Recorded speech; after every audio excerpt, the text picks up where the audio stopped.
Hello दोस्तों, मैं एक बार फिर हाजिर हूँ आपके सामने अशोक कुमार सुखवाल एक नई वीडियो के साथ। आज हम बात करेंगे अलीनगर की संधि की, जो सन 1757 ईस्वी में हुई।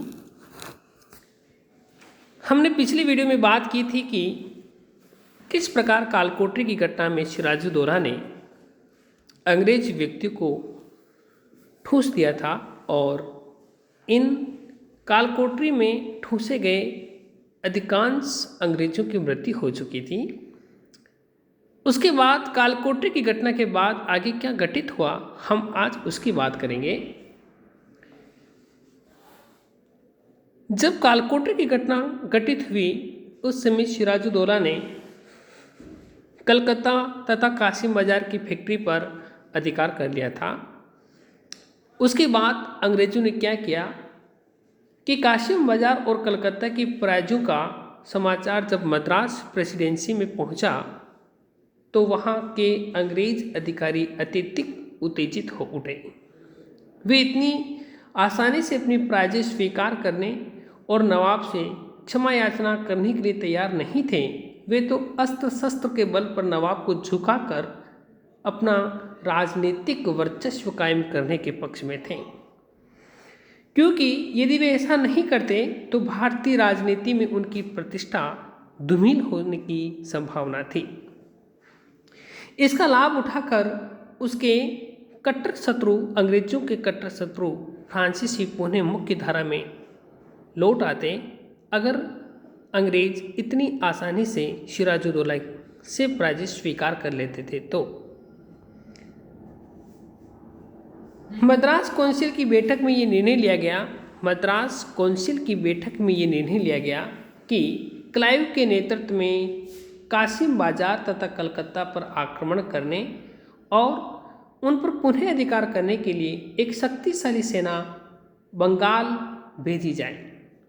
क्लाइव की सहायता के लिए जल सेना नायक वॉटसन को भी नियुक्त किया गया। दिसंबर सन 1756 में अंग्रेजों की सेना बंगाल पहुंच गई। क्लाइव तथा वॉटसन ने अपने विश्वस्त लोगों की सहायता से सिराजुद्दौला के प्रमुख अधिकारियों तथा सेठ साहूकारों को अपनी ओर मिलाने, नवाब को सत्ताच्युत करने के लिए षड्यंत्र करना शुरू कर दिया। ऐसे लोगों में माणिकचंद, व्यापारी अमीचंद, जगत शेठ बंधु मीर जाफर प्रमुख थे। राजा माणिकचंद को भारी रिश्वत दी गई और 2 जनवरी सन 1757 को अंग्रेजों ने कलकत्ता पर पुनः अपना अधिकार कर लिया। अंग्रेजों की सेना ने हुगली और उसके आसपास के क्षेत्रों में भारी लूटमार की। नवाब सिराजुद्दौला को जब इसकी सूचना मिली तो वे अपने 40,000 सैनिकों को लेकर कलकत्ता की तरफ बढ़ा। 30 जनवरी को क्लाइव ने नवाब की सेना पर अचानक आक्रमण करके नवाब की सेना को भारी क्षति पहुंचाई। इससे नवाब का मनोबल गिर गया। उसके सलाहकारों ने भी अंग्रेजों के साथ संधि करने के लिए उस पर दबाव डाला। परिणाम स्वरूप नवाब संधि के लिए तैयार हो गया। नवाब तत्काल संधि के लिए क्यों तैयार हुआ, उसके पीछे अनेक मत हैं, विवाद हैं। ये संधि 9 जनवरी सन 1757 को संपन्न हुई और इसी संधि को हम अलीनगर की संधि कहते हैं। 9 जनवरी सन 1757 को ये संधि संपन्न हुई सिराजुद्दौला और अंग्रेजों के बीच में। इसी संधि को हम अलीनगर की संधि कहते हैं। अलीनगर की संधि में सिराजुद्दौला और अंग्रेजों के बीच में क्या निश्चित हुआ, उसकी चर्चा हम करेंगे। अर्थात इस संधि की शर्तें क्या थी, उसकी हम बात करेंगे। इस संधि की शर्तों में हम प्रथम शर्त को लेते हैं कि मुगल बादशाह ने अंग्रेजों को जो व्यापारिक सुविधा और विशेषाधिकार दिए हैं, नवाब उनको मान्यता प्रदान करेगा। प्रथम शर्त। दूसरी शर्त थी बंगाल, बिहार, उड़ीसा में पहले की भांति कंपनी का दस्तक के प्रयोग को मान्यता मिलेगी, मान्यता प्रदान की जाएगी। तीसरी शर्त थी कि जिन फैक्ट्रियों पर नवाब ने अधिकार कर लिया था वे पुनः कंपनी को लौटा दी जाएगी। कंपनी की संपत्ति तथा अंग्रेजों को जो हानि हुई है नवाब उसकी क्षतिपूर्ति करेगा। चौथी शर्त थी कि कंपनी को कलकत्ता में अपनी इच्छा अनुसार किलबंदी करने की छूट मिल गई। पांचवी शर्त ये थी कि कंपनी को अपने निजी सिक्के ढालने का अधिकार मिल गया। आप लोगों को विदित होना चाहिए कि सन 1757 के बाद अंग्रेजों की टकसालें भारत में स्थापित होने लगी और यह टकसालें में छपने वाले सिक्के सन 1947 तक, जब तक देश आज़ाद नहीं हो गया तब तक हम ब्रिटिश मुद्रा से ही प्रयोग करते रहें, तब तक हम ब्रिटिश मुद्रा का ही प्रयोग करते रहें। अर्थात सबसे पहले सन 1757 में अलीनगर की संधि के तहत बंगाल में अंग्रेजों की प्रथम टकसाल स्थापित की गई थी और इसी टकसाल में प्रथम सिक्का डाला गया था अंग्रेजों की ओर से। उपयुक्त सुविधाओं के बदले में कंपनी ने नवाब को उनकी सुरक्षा का आश्वासन दिया। ये थी अलीनगर की संधि की शर्तें। जब अलीनगर की संधि की शर्तें दोनों पक्षों में तय हो चुकी थी, फिर भी सिराजुद्दौला और अंग्रेजों के बीच प्लासी का युद्ध हुआ। दोनों शर्तें तय हो जाने के बाद भी दोनों पक्षों के बीच में युद्ध क्यों हुआ, उस युद्ध के कौन कौन से कारण थे, हम उस युद्ध के कारणों की चर्चा करेंगे। तो लेते हैं प्लासी के युद्ध के कारण। सबसे पहले हम बात करेंगे कि संधि की शर्तों का पूरा नहीं होना। क्या हुआ था कि अलीनगर की संधि के तहत जो जो शर्तें तय की गई थी वो दोनों पक्ष शर्तें पूरी नहीं कर रहे थे, क्योंकि दोनों पक्ष संधि के समय विवश थे। दोनों पक्ष इस समय युद्ध को बंद करके संधि चाहते थे।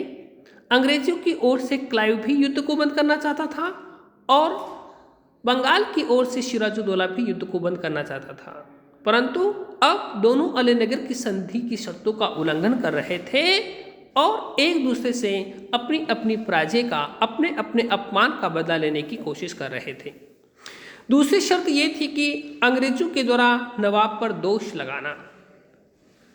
अब वो दोष क्या था हम बात करेंगे। अंग्रेज लेखकों का मत है कि सिराजुद्दौला ने अपने कुछ निजी पत्रों में अंग्रेजों के शत्रु से मित्रता न रखने का आश्वासन दिया था। कंपनी ने इस प्रकार के आश्वासन को भी संधि का एक अंश समझ लिया, जबकि सच्चाई ये थी कि संधि के समय ही नवाब इस प्रकार की शर्त मानने से इनकार कर चुका था। संयोगवश इन्हीं दिनों बंगाल में फ्रांसीसियों ने नवाब के साथ संबंध बढ़ाने का प्रयास किया, जिससे क्लाइव को ये भय लगा कि कहीं अपमानित नवाब फ्रांसीसियों से मिलकर अंग्रेजों से अपना प्रतिशोध लेने की कोशिश ना करें। इसीलिए क्लाइव ने फ्रांसीसियों की बस्ती चंद्रनगर पर आक्रमण करने की अनुमति बंगाल के नवाब से मांगी। बंगाल के नवाब और फ्रांसीसियों के बीच मित्रता थी।